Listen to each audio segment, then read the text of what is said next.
Hi, Reverend Paula Zabkar here from Spiritual Soul Center. Happy 4th of July weekend. I think anytime we have a holiday, anytime we're asked to commemorate or think about what it's all about, too often we think about the picnic and the fun things we'll do. But it also calls us to just pause for a moment, to just pause in reflection, in gratitude for where we are, where we've come from, for all those whose shoulders we stand upon. So let's do that right now. Just take a deep breath in and out, and to feel the gratitude in our hearts together at this moment for all of our ancestors, for all who came before us, who all who stood for freedom, for peace, and for possibility.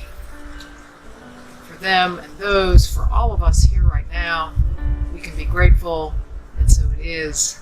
Amen.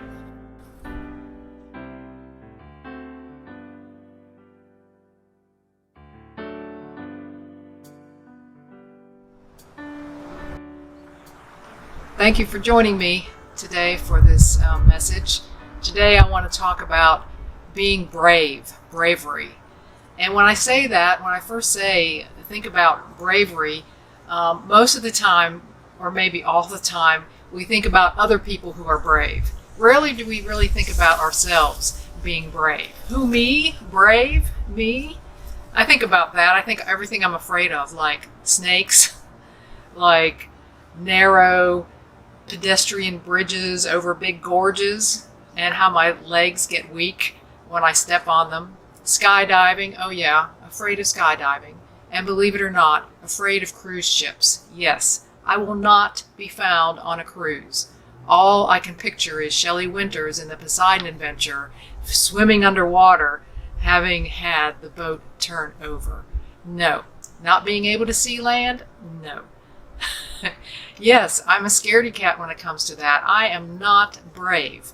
The world's worst job for me, being in a submarine, beneath the water, or at the top of a high-rise building, slinging and installing structural steel. No, not me, not brave. You see, we are all, I believe, much more apt to see bravery in others and discount it in our own selves. That's the first thing we think about, how brave others are. But have you noticed, even people that we think are brave, even people that we see running toward danger, when we ask them, how could you do that? Why could you do that? They don't even think they're brave. Often they say, well, I just did what anybody else would do. I just did what anybody else would do. And I'm wondering, why do we have this aversion for claiming our bravery? Why is it that we don't see it in ourselves? Well, I looked up the definition, as I often do, of what brave means. And to be brave is to confront with resolution or courage. To confront with resolution or courage. And what is courage? Courage is the ability to do something that frightens you. The ability to do something that frightens you. It is the quality of mind and spirit that enables you to face danger, fear, or uncertainty with confidence and resolution. It's a quality of mind and heart, in other words, that allows us to face the unknown, to face the fear, to face the doubt, and say yes anyway. That's the definition of courage. And I want to say, you are brave. I am brave. We are brave. We have the ability to stand in the fire, maybe even to be on all fours or on our knees in the fire and say yes and not shrink back from it. We all have that ability. We don't always use it, but we have that ability. Maybe you're forced into the flame. Maybe we've been forced into the flame. Maybe we've jumped into the flame. Maybe we've jumped into uncertainty. But the truth is that you have that bravery. I am 100% sure that if you have lived any amount of time, that you have conducted yourself that way. You have experienced bravery. from the inside. Are you doubting yourself? I can feel it already. I can feel it in me saying, I don't know. I don't know, Paula. I don't know if I have that in me. I don't know if I'm brave, really. I don't know if I've ever done anything that I would consider brave. Well, I want to say this. You are brave because you believe in things that you cannot see. You believe in things you cannot see. You have that ability. You are brave because there is a power in you and there's a power in me that allows me to stand in something out here that looks totally crazy, totally out of sorts, and to say yes to it anyway, to have certainty and to have doubt. Because here's what I believe. There is a power in me and a power in you from which bravery comes, from which courage comes. You know, we don't have courage. Courage flows through us. So where does it come from?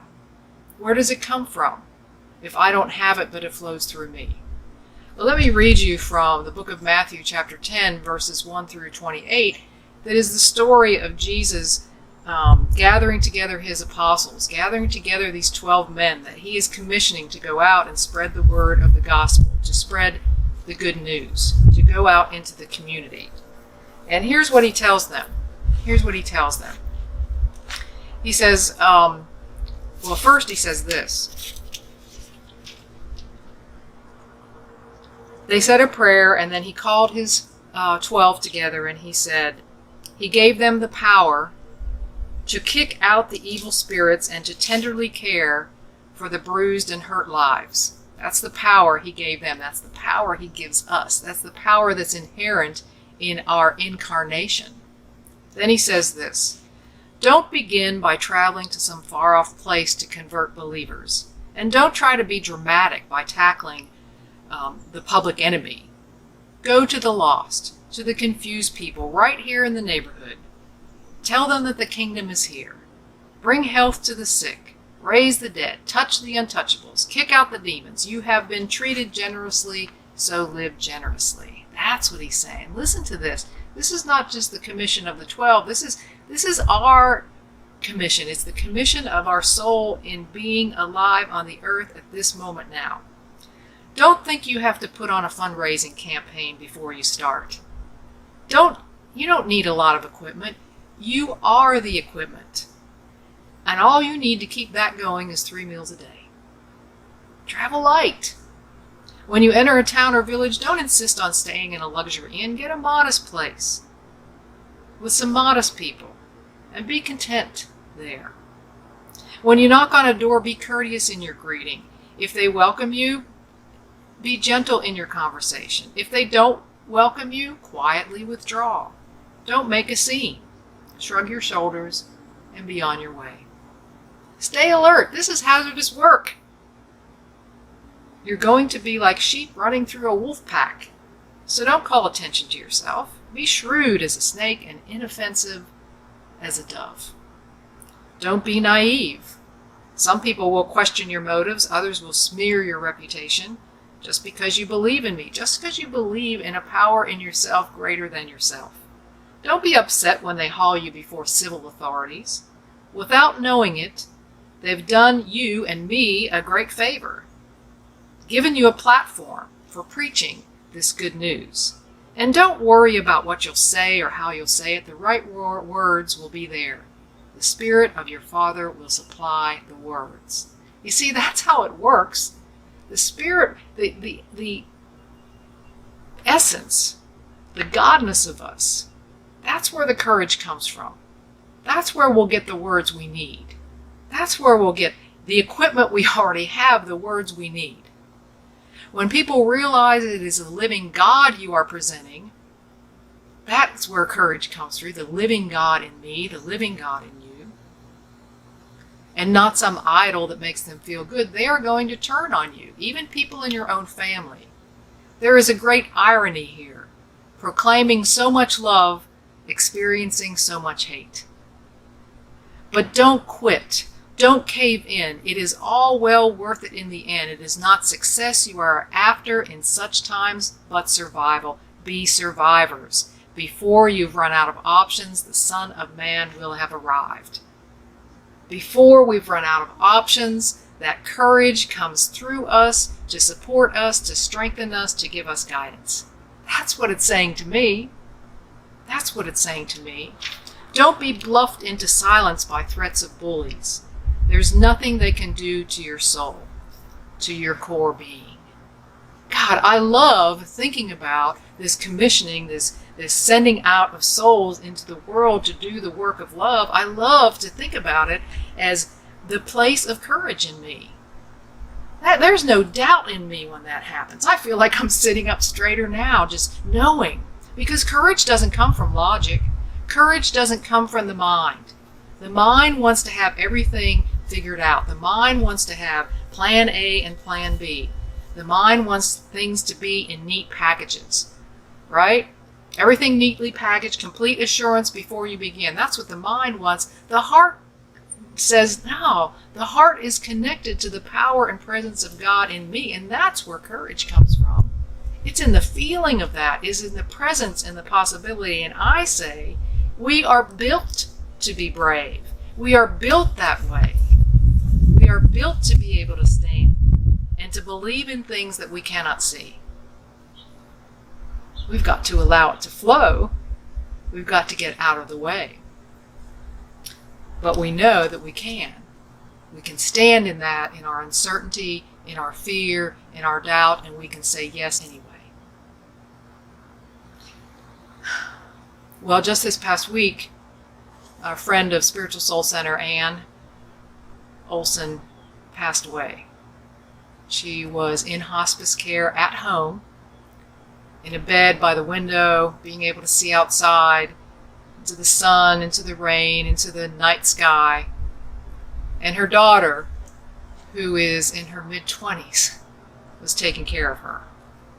Her daughter, who is tender, really, at that age, taking care of her mother as she watched her die, putting medicine into her mouth, holding her hand, stroking her hair, rubbing her back, being with her day and night for more than a week, taking care of her mother.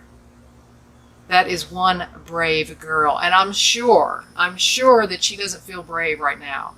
I'm sure she feels devastated, broken, heartbroken at the loss of her mother, who was not just her mother, but her best friend.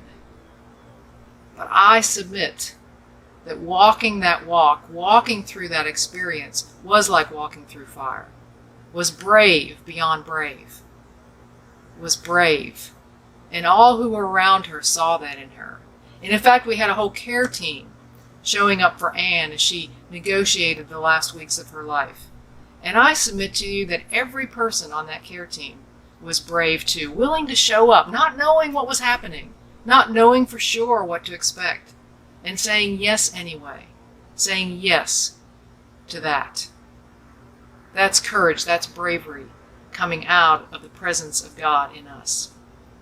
I met with another person this week who was dealing with a son who is in addiction and having to make those difficult decisions of being in love and having so much love for him and knowing the hardest decisions that she had to make for her own self and for him as well.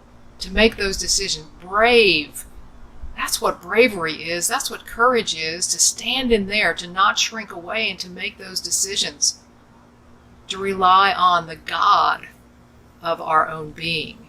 And she mentioned more than once to me in our conversations about that still small voice, about that guidance from within.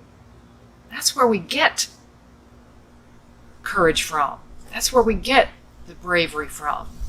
Listen, anyone who's gone into a 12-step program has been brave. Anybody who's quit a job, who's moved to a new city, not knowing anybody, who's taken responsibility for a mistake they've made, who said, no, I'm not going to take this anymore, who showed up to support the underdog, who showed up on stage for the first time, the second time, the 10th time, in front of people, not knowing if you would be accepted or not. All of those times that we are uncertain and we show up anyway, we are coming from courage. We are coming from that place in us that can't see this out here, but knows from a sense of us that we can say yes and show up to that. That's courage. That's bravery. And the weird thing about it is, it's not about me being brave or me being courageous. It's about allowing the courage that is that great power within me to move me, to nudge me toward. That's what it's about. Like I said, I don't have courage. I allow courage to flow through me. It allows me to be brave. It allows me to stand in the fire and say yes. And I submit to you, each of you watching, that you are brave too. That you are built to be brave. I hope you embrace that. I hope you take a few moments now in meditation to really feel what it feels like from the inside. To be brave, to allow courage to rise up into you.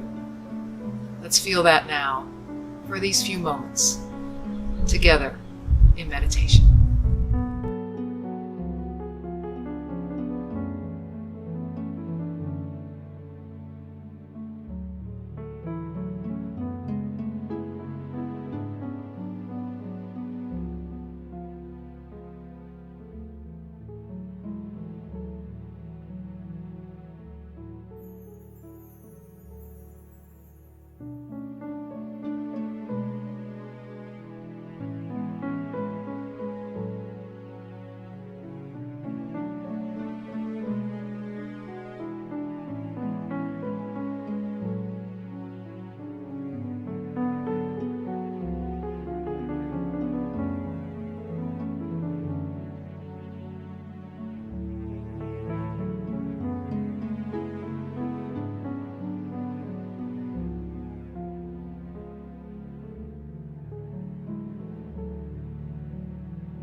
Let's together feel the gratefulness rising up in our heart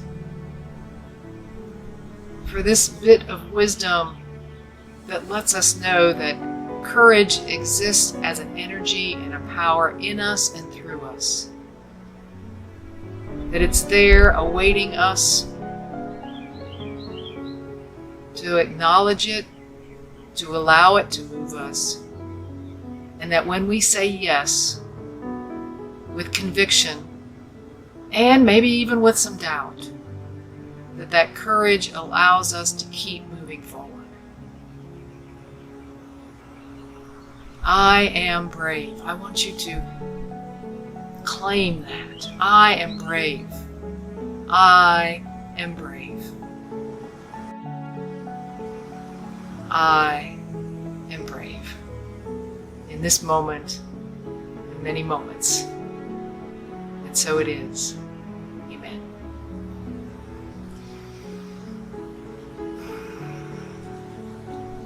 Thank you. Thank you for joining me today, for listening, for considering. Thank you. Let's close this way together.